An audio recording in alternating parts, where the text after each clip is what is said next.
नमस्कार मित्रांनो, मराठी माणूस प्रदीप. अनेक जण सांगतायत की एकनाथ शिंदेंनी काय मिळवलं, एकनाथ शिंदेंनी काय केलं, एकनाथ शिंदेंची काय ताकद आहे. हे जे संजय राऊत, ठाकरे बंधू हे जे त्यांना डिवचतायत, त्यांना विचारतायत, त्यांना सगळ्या गोष्टी करतायत, गद्दार म्हणून सांगतायत, आमच्या बापाचा पक्ष चोरला म्हणून उद्धव ठाकरे छाती पाडून सांगतायत. पण एकनाथ शिंदेंना जे बाहेर निघून मिळवलंय ना आणि जे टिकवलंय, तुम्हाला ते करताही येणार नाही आणि तुम्ही ते करूही शकत नाही. ते तुम्ही करूही शकत नाही. या सगळ्या वादळामध्ये एकनाथ शिंदेंना जरी तुम्ही कितीही डावलत असाल किंवा कितीही काय करत असाल, तरी पण तो भले जरी माणूस पक्ष फोडून गेला असेल किंवा घेऊन गेला असेल, ते मान्य करत असतील की खरी संघटना आमचीच आहे, त्या एकनाथ शिंदेंनी खरी ताकद दाखवली. मुंबईमध्ये त्यांना जास्त नाही काही करता आलं, तरी पण 26, 27, 28 जागा, काय 31 जागा त्यांना घेता आल्या. ही मोठी ताकद आहे त्यांची. ठाकरे बंधूंच्या समोर ते दिलेलं मराठी माणसांनी किंवा खऱ्या शिवसैनिकांनी दिलेलं त्यांना मत आहे, ते जिवंत आहेत. ठाकरे बंधू मुंबईपुरतं सीमित राहिले, पण बाहेरच्या बाजूला जेव्हा आम्ही फिरू लागतो, बाहेरच्या महानगरपालिकाने बाहेरचा निकाल जेव्हा आम्ही पाहतो, तेव्हा आम्हाला समजतं की या राज्यामध्ये भारतीय जनता पार्टीला खरा दणका देणारा जर कुठला पक्ष असेल तर तो शिवसेना म्हणून एकनाथ शिंदेंचा आहे. अनेक ठिकाणी विरोधात भारतीय जनता पार्टीने एकनाथ शिंदे लढले, तरी पण एकनाथ शिंदेंनी काटेकी टक्कर या भारतीय जनता पार्टीला दिली. ते त्यांनी करून दाखवलं. कुठेतरी भारतीय जनता पार्टीच्या दबावाखाली किंवा कशाखाली ते हारले नाहीत, ते जिंकले. त्यांनी बाहेर नेलेली शिवसेना धनुष्यबाणाची संघटना त्यांनी ती जगवून दाखवली, तरवून दाखवली. ठाकरे बंधूंनी काय केलं? मुंबई सोडली तर बाहेर काय केलं? त्यांचं नाव फक्त मुंबईपर्यंतच. टोलनाके बाहेर सोडले मुंबईचे की संपलं. पण एकनाथ शिंदेंनी महाराष्ट्राच्या कानाकोपऱ्यामध्ये शिवसेना नावाची बाळासाहेबांची संघटना आज ही जिवंत ठेवली आणि ती दिसते या निकालांच्या आकड्यांमधून. जिथं जिथं बाळासाहेबांनी शिवसेना धनुष्यबाणाच्या भगव्यावरती जेव्हा जेव्हा फडकवली वाघाची शिवसेना, ती आजही न डळमळता ताकदीनं उभी आहे आणि सांगते की कितीही जरी या देशपातळीवरची नेतृत्व या महाराष्ट्रात आली, तरी आमची जी मूळ शिवसेना होती, जी बाळासाहेबांची होती, ती आज ही तग धरून उभी आहे आणि तिच्यामध्ये आज ही टक्कर देण्याची क्षमता आहे. आकडे बघा जरा, अभ्यास करा जरा, तुम्हाला समजेल की खरी शिवसेना नक्की कोणाची. आज स्पष्ट झाल्या निकालाने की खरी शिवसेना कोणाची. एकनाथ शिंदे घेऊन गेलेली ती, की उद्धव ठाकरेंनी बाहेर काढलेली किंवा उद्धव ठाकरेंची राहिलेली ती. हे सगळ्यात महत्त्वाचं आहे. एकनाथ शिंदेंना आज अनेक ठिकाणी काही करता येत नाही, भारतीय जनता पार्टीला सोडता येत नाही आणि ते सोडूही नये आणि ते सोडूही नये.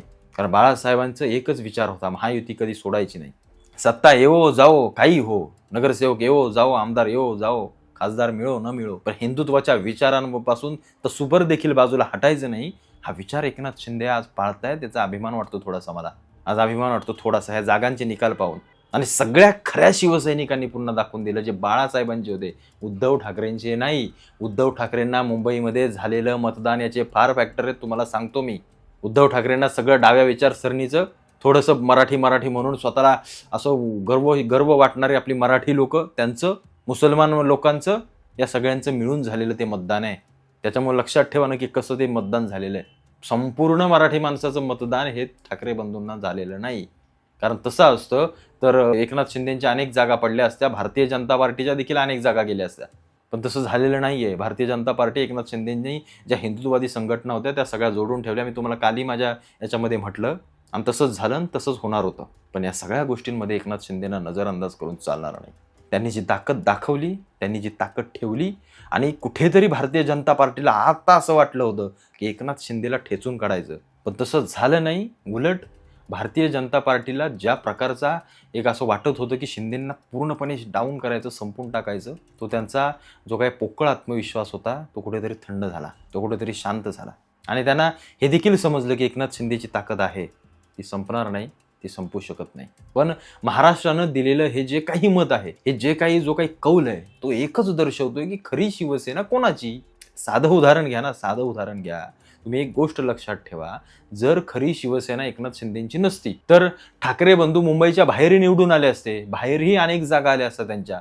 एकनाथ शिंदेंना सपसेल पाडून टाकलं असतं लोकांनी. खासदारकी झाली, आमदारकी झाली, त्यानंतर आता नगरसेवकाची इलेक्शन झाली, मध्ये नगराध्यक्षांची इलेक्शन झाली. या सगळ्या निवडणुकांमध्ये एकनाथ शिंदे मतांवरती मतं, विजयावरती विजय घेत चाललेत.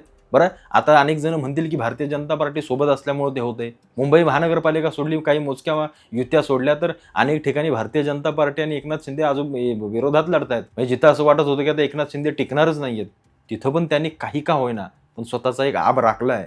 हे सगळ्यात महत्त्वाचं आहे. हे ठाकरे बंधूंना करता आलं नाही जे एकनाथ शिंदेंनी केलं, एका साध्या शिवसैनिकाने केलं. म्हणजे हे ठाकरे बंधूंच्या हाताखाली काम करणारे एकनाथ शिंदे होते. ते जे सगळं घेऊन गेले आणि आज हे जे बोंबलत बसलेत, त्यांनी ते करून दाखवलं, टिकवून दाखवलं. जे ह्यांना जमलं नाही, ज्यांना करता आलं नाही, यांची ताकद त्यांना वाढवता आली नाही. राज ठाकरेंना काही मोजक्या जागा सोडल्या तर किती जागा मिळाल्या त्याचा जरा अभ्यास त्यांनी करावा त्यांच्या पक्षाने. 9-10 जागा मुंबईमध्ये काय 2-4, 5-6 इकडे तिकडे मिळाले असतील तेवढ्या, नाहीतर सपशेल त्यांचे हार झाले. त्यांना काही मिळालं नाही. दोघे भाऊ एकत्र येऊनही त्यांना काही मिळालं नाही. याचा अर्थ दोघे भाऊ एकत्र आलेल्याचा त्यांना काही फायदा झाला नाही. लोकांना समजलं की नक्की काय चाललंय राजकारण आणि काय नाही चाललंय राजकारण, जे यांना समजलं नाहीये, जे यांच्या लोकांना समजलं नाही. खास करून मी हा शब्द पुन्हा एकदा वापरतो, ठाकरे बंधूंच्या कार्यकर्त्यांना राजकारणच समजलं नाही. त्यांना वाटलं ठाकरे एकत्र आले म्हणजे सगळे बाकीचे पक्षच संपले, आता काय आपणच जिकडे तिकडे. असं होत नाही, असं काही होणार नाही. कारण ही जी सिच्युएशन आहे ना आत्ताची, ही जर आपण म्हणू शकलो असतो बाळासाहेब गेल्यानंतर, म्हणजे जसा बाळासाहेबांचा मृत्यू झाला त्याच्यानंतर जर हे दोघं भाऊ लगेच एकत्र आले असते ना, तर आत्ताचं चित्र वेगळं असतं, सगळं उलटं असतं. या भारतीय जनता पार्टीला महाराष्ट्राच्या सीमेवरच थांबावं लागलं असतं. इथे काही ते करू शकले नसते. पण तसं झालं नाही. वेळ गेली, वेळ चुकून निघून गेली आणि त्याचे परिणाम हे असे निकालांमधून. पण एकनाथ शिंदेंनी जी काही ताकद ठेवली, जी काही स्वतःचं एक अस्तित्व ठेवलं, अबाधित ठेवलं शिवसेनेचं, धनुष्यबाणाचं, ते पाहता शिवसेना आणि धनुष्यबाण हे एकनाथ शिंदेंचंच आहे हे म्हणायला खरोच काही हरकत नाही. आणि कोर्टाने देखील असा निकाल देऊन टाकावा असा निकाल, या मताचा मी आहे. कारण अशी ते धनुष्यबाण त्या काँग्रेससोबत शोभत नव्हतं. म्हणजे त्याचं बघूनच त्याला चीड येत होती की जसे उद्धव ठाकरे काँग्रेससोबत गेले होते, हाताचा पंजा शिवसेना, वरती जनाब बाळासाहेब ठाकरे, खाली काय इकडे उर्दू, तिकडून ती हिरवे बॅनर, ते परवडणारं नव्हतं आम्हाला. तेव्हा चिन्ह एकनाथ शिंदे साहेबांचं आहे आणि ते राहावं याबद्दल आणि या मताचं मी आहे.